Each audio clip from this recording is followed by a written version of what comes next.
नमस्कार, जय श्री राम, वंदे मातरम, भारत माता की जय। आप देख रहे हैं हमारा YouTube channel soul analysis streak of light. आज हम बात करने वाले हैं एनडीटीवी न्यूज़ चैनल्स के दोहरे चरित्र और दोहरे कामों के बारे में। छोटा सा क्लिप लेकर आया हूँ, वीडियो के अंत तक बने रहिएगा। मेरे चैनल को सब्सक्राइब कीजिएगा, लाइक कीजिएगा, लोगों तक शेयर कीजिएगा। आइए चलते हैं, बात करते हैं एनडीटीवी वाले भाई साहब से। ये एनडीटीवी वाले भाई साहब ऐसे हैं जो इनको लगता है कि जो मैं दिखाऊं उसमें लोगों की बहुत ज़्यादा रुचि हो, लोग देखें, मेरी ही बातों को फॉलो करें। क्यों? क्योंकि इनको एक प्रधानमंत्री बनाना है 2029 में जो एनडीटीवी का समर्थक करता हो। भैया, एनडीटीवी का समर्थन करने वाला प्रधानमंत्री हो या छोटे से कस्बे से उठा हुआ प्रधानमंत्री हो, कोई भी हो, यदि देश की जनता उसे चुनती है तो प्रधानमंत्री वही बनेगा। खैर, अब भाई साहब की बात करते हैं कि इनके दोहरे चरित्र क्या था। ये भाई साहब के आज एक पत्रकार गए शाहीन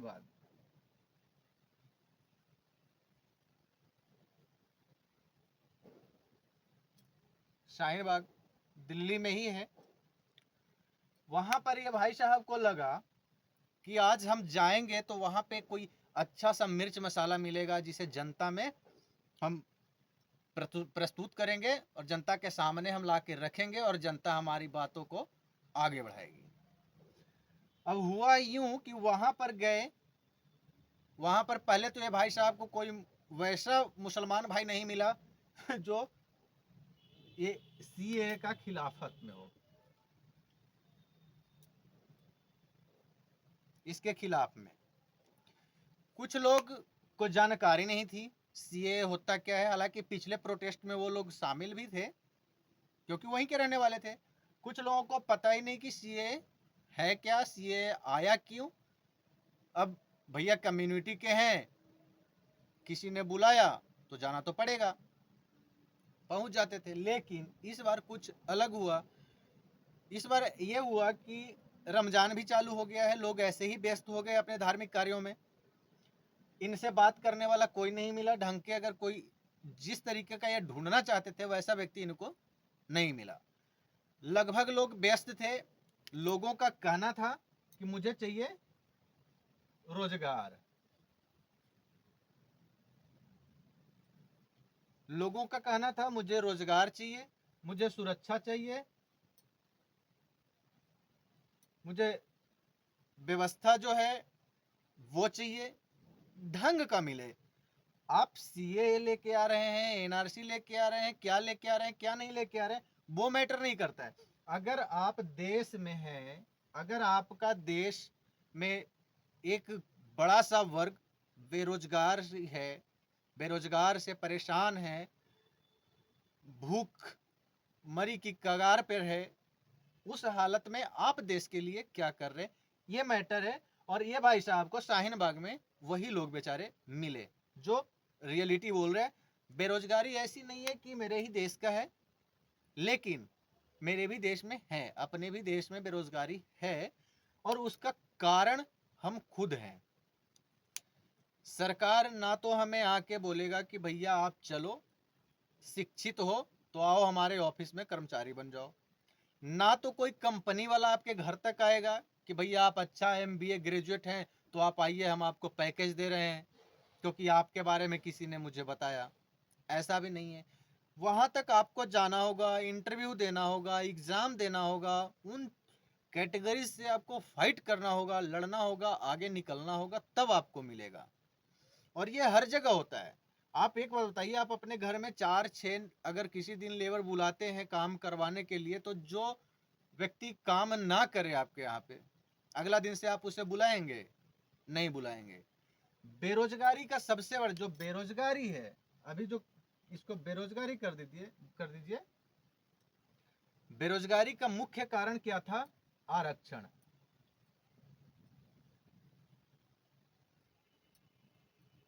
बेरोजगारी का मुख्य कारण बना आरक्षण। आरक्षण एक ऐसी बैसाखी थी जो भारत को आज तक पंगु बना के रख दिया। कुछ लोग लाभान्वित हुए, हाय हाय कुछ लोग अभी भी कर रहे हैं, और जो लाभान्वित हुए वो भी अभी तक हाय हाय कर रहे हैं, नहीं भैया मुझे और बढ़ाओ और बढ़ाओ और बढ़ाओ। अरे भैया एक बात बताओ, आपके घर तक गाड़ी की घर के दरवाजे तक गाड़ी आने का अगर रास्ता मिल गया तो आप क्या सोचोगे कि मेरे रूम के अंदर तक गाड़ी चला जाए, या फिर उसको पार्क करने का व्यवस्था आप खुद बनाओगे? लेकिन ये जो इसके ऊपर जो जीने वाले लोग हैं और जो ये इस चीज को समर्थन करते हैं, इन लोगों के लिए कुछ ऐसा ही है। इनको चाहिए आरक्षण वाला मुद्दा जो कि पॉपुलर हो, इनको चाहिए शाहीन बाग 2 बनना चाहिए था जो कि पॉपुलर होता, इनको चाहिए था देश में दंगा कहीं होता, वहां ये कवर पर चले जाते, इनको होता कि कहीं प्रोटेस्ट शुरू हो गया, वहां ये पहुंच जाते। इनको ऐसा मसाला चाहिए था, और आज ना तो इनको यहां मिला और ना ही कहीं एससीए के दायरे में इनको देखने को मिला। कहीं कहीं लोग उग्र हैं, लेकिन वो भी कुछ दिन बाद शांत हो जाएंगे, क्योंकि चीजों को जब समझेंगे तो वे खुद ही स्वतः शांत हो जाएंगे। और अब मैं बात कर रहा हूं, अगर बेरोजगारी है तो फिर प्रोटेस्ट क्यों कर रहे हो? जाके काम धंधा पे लग जाओ ना भैया। बेरोजगारी का रोना रो रहे हो और जा रहे हो 4 दिन उधर चौकड़ी पे और 4 दिन उधर चौपाल पे, ऐसे बेरोजगारी मिटेगी? चौपाल पर जाने का कोई आपको पैसा देगा? चौकड़ी लगाने का आपको कोई पैसा देगा? या तो फिर गलत तरीके का चौपाल पे जाओगे, कुछ गलत करने के इरादे से जाओगे, तभी कोई पैसा देगा आपको, नहीं तो सही चीज के लिए क्या चौपाल पे बैठने का कोई पैसा देगा? खैर, तो ये भाई साहब को शाहीन बाग ये गए, इनको कोई मिला नहीं। अब बात करते हैं कि ये भाई साहब तो शाहीन बाग गए, लेकिन बंगाल भी है अपना देश में, बंगाल अपने देश का ही हिस्सा है, अपने भारत का ही एक राज्य है, लेकिन ये भाई साहब यहाँ तक नहीं पहुंच पाए। क्यों? क्योंकि इनको शायद फ्लाइट वालों ने नंगा उतार दिया हो। अब नंगा कोई आदमी जाएगा कहीं, उसके कारण नहीं गए हो, या तो फिर ये भाई साहब को ट्रेन में टिकट नहीं मिली, जनरल में गए नहीं। क्यों? क्योंकि वहां भी कोई नंगा इनको कर देता, तो नंगे हालत में तो कोई जाता नहीं। ना तो ये भाई साहब बस से गए, क्योंकि बस तो भैया रोडवेज वाली है, वो एक्सीडेंट कब कर जाए। इनको ये अमृत पी के तो आए नहीं है, इनको तो जीना है, इनको तो प्रधानमंत्री को हराते हुए देखना है, हारते हुए देखना है, इनको तो भारत में विद्रोह की आग को प्रोटेस्ट में वहां पे इनको जाके सम्मिलित होना है। तो ये इन सब लफड़ा में नहीं पड़े और बंगाल इन्होंने गया ही नहीं। अब मैं क्यों बोल रहा हूँ कि बंगाल क्यों जाते? ये बंगाल की जो घटना थी वो सच में ऐसी घटना थी जो कोई भी समाज का व्यक्ति हो उसे स्वीकार नहीं कर सकता है। आप मुझे ये बताइए कि आपके घर की बहन बेटी महिलाएं जो भी हो, कोई उठा कर ले जाए, 4-6 दिन तक उधर रखे, सामूहिक बलात्कार करे और फिर आपके घर तक छोड़ जाए और आपको बोले कि मैं, अगर तुम मेरे खिलाफ आवाज उठाया तो तुम्हें मैं समाप्त कर दूंगा। आप जाओगे, आप कुछ बोलोगे? और ऐसा ही बंगाल में एक नहीं, मीडिया रिपोर्ट्स के अनुसार 100 से ऊपर की घटनाएं हैं, 100 महिलाएं से ऊपर की घटनाएं हैं।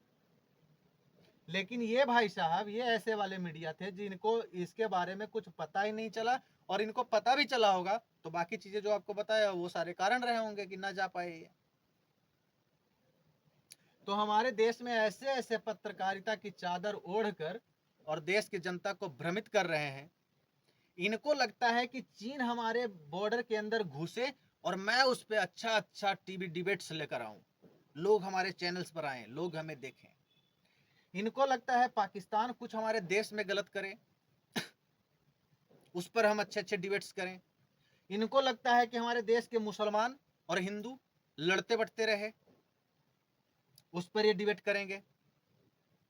बेरोजगारी तो ये बहाना है बॉस, बेरोजगारी, सुरक्षा, ये सब बहाने हैं इनके। अगर बेरोजगारी, सुरक्षा, 3-4 चीजें अगर मीडिया में नहीं लेकर आएंगे, अगर ये हमेशा यही सारी चीजें लेकर आते रहेंगे, शाहीन बाग हो गया, पाकिस्तान हो गया, चीन हो गया, जो भी हो गया, तो कोई इनको पत्रकार बोलेगा, दलाल बोलेगा। लेकिन ये अपनी दलाली छुपाने के लिए बेरोजगारी पर भी बोल देते हैं, सुरक्षा पर भी बोल देते हैं। और अभी कुछ दिन पहले इन्होंने मणिपुर में भी गया था, ये लोग मणिपुर भी गए थे। और आजकल तो ये जो भाई साहब है ना, ये आजकल भारत जोड़ो यात्रा में भी बहुत ज्यादा फोकस दे रहे हैं, बहुत फोकस कर रहे हैं। खैर अच्छा है भैया, आप कीजिए, लेकिन बंगाल की महिला महिला नहीं है, बंगाल का बेटा बेटा नहीं है, बंगाल की बेटी बेटी नहीं है, यूपी की बेटी बेटी है, बिहार की बेटी बेटी नहीं है, राजस्थान की बेटी बेटी नहीं है, एमपी की बेटी बेटी नहीं है, मणिपुर की बेटी बेटी है। ये दोहरा चरित्र आखिर ये ऐसे ऐसे जो न्यूज चैनल्स है, इनको ना तो सरकार ही प्रतिबंध लगाती है। क्यों? क्योंकि हमारा देश एक ऐसा संविधान है ना, देश में ऐसा संविधान है कि बोलता तो है कि संविधान सम्मान पूर्वक बोलता है, संविधान सबके लिए बराबर विधान है। क्या इनके लिए यहाँ पर समानता थी? इनके ऊपर लीगलाइज एक्शन क्यों नहीं लिया गया कि हाँ भाई तुम इतना चिल्लाते हो गला फाड़ फाड़ के, बंगाल क्यों नहीं गया? कोई बोला? तुम यहां से यहां उछल के चले आए, तुम यहां से मणिपुर चला गया, लेकिन तुमको बंगाल नहीं दिखा। आए दिन जब राजस्थान में होती हुई घटनाएं तुमको नहीं दिखा। कोई नहीं इनको बोलता है। और इसी के कारण पब्लिक जो है ना, पब्लिक गुमराह हो जाती है, डाइवर्ट हो जाती है और सरकार को कोसती है। हमें नहीं लगता कि सरकार को कोसने की आवश्यकताएं हैं। सरकार अपने काम को कर रही है और वो जो गलत काम करती है उसके लिए सुप्रीम कोर्ट है। कुछ लोग उसे अलग अलग नामों से संबोधित करते हैं, परंतु अभी भारत में लोकतंत्र है, संविधान है, कोर्ट है, सुप्रीम कोर्ट है, हाई कोर्ट है, जिला कोर्ट है, सब जगह पे हर चीज के लिए व्यवस्थाएं हैं। और हर चीज ऐसा नहीं है कि जो मोदी बोल रहा है वही कोर्ट सुन रहा है, नहीं भैया, ऐसा नहीं होता है। क्यों? क्योंकि हमारा देश का संविधान है सेक्युलर, इसलिए किसी एक की भाषा को सुनेगा नहीं, सबकी भाषा को सुनेगा, निचोड़ निकालेगा, एक रिजल्ट निकालेगा। फिर भी ऐसे भाई लोग यहां पर पहुंचते हैं और सेक्युलरिज्म का जो चोला है ना, उसको उस जगह पे जाके उतार देते हैं और अपने आप को दिखा देते हैं कि हम सबसे बड़ा समाज का गद्दार हैं। आज हम आए हैं मिर्च मसाला लेने, जो कि लड़ाई का मुख्य कारण बन सकता है, दंगा का मुख्य कारण बन सकता है, प्रोटेस्ट का मुख्य कारण बन सकता है, आगजनी का मुख्य कारण बन सकता है। ऐसे ऐसे लोगों को अगर आप देखेंगे तो सच में भ्रमित होते रहेंगे और आप इन्हीं को केवल देखना पसंद करेंगे। ना आपको काम से मतलब होगा, ना आपको समाज से, ना परिवार से, कुछ नहीं। कितना भारत आज के समय में बिखरा हुआ है, शायद ही कोई कल्पना करता होगा। खैर, तो ये भाई साहब को पहचान लीजिए, हैं एनडीटीवी वाले। आपने भी चैनल इनको सब्सक्राइब किया होगा, फॉलो किए होंगे, अच्छी बातें हैं। लेकिन इनसे कभी पूछिएगा कि भैया तुमने बंगाल में क्यों नहीं गया, और तुम्हारे नज़र में असली बेटी होती कौन है, तुम्हारे नज़र में असली सरकारी काम होता कौन है जो नियमावली के अनुसार हो, सभी के हित का। इनके चैनल्स पे लोग ऐसे ऐसे आकर शब्द बोल के गए हैं कि भारत में टॉयलेट बनवा रहा है एक प्रधानमंत्री। अरे भैया, किसी की घर की बेटी का इज्जत नहीं है? अगर प्रधानमंत्री 10,000 12,000 रुपया दे रहा है तो तुम्हारा क्यों जलन हो रहा है भैया? तुम्हारा क्यों विशेष स्थान में इतना लंबा चौड़ा आग लग गया है? क्या डीजल में डुबो के कपड़ा भिगा के किसी ने लाइट मार दिया था उस जगह पे, विशेष स्थान की जगह पे? क्यों जलन होती है? अगर किसी को 5 किलो राशन मिल रहा है तो उसमें क्या दिक्कत है आपको? अगर किसी को कोई सरकारी योजना का लाभ मिल रहा है उसमें क्या दिक्कत है आपको? आपको दिक्कत कहां होती है? यहाँ पर भाई साहब, आज किसी भी मुस्लिम भाइयों ने इनको आज मिर्च मसाला नहीं दिया। अब इनको दिक्कत यहाँ पे आएगी। अब ये दूसरा जगह ढूंढेंगे जहां प्रोटेस्ट हो रहा है, देखिएगा 1-2 दिन में। धन्यवाद। जब तक के लिए मेरे चैनल को सब्सक्राइब कीजिए, लाइक कीजिए, वीडियो को शेयर कीजिए। जय हिंद।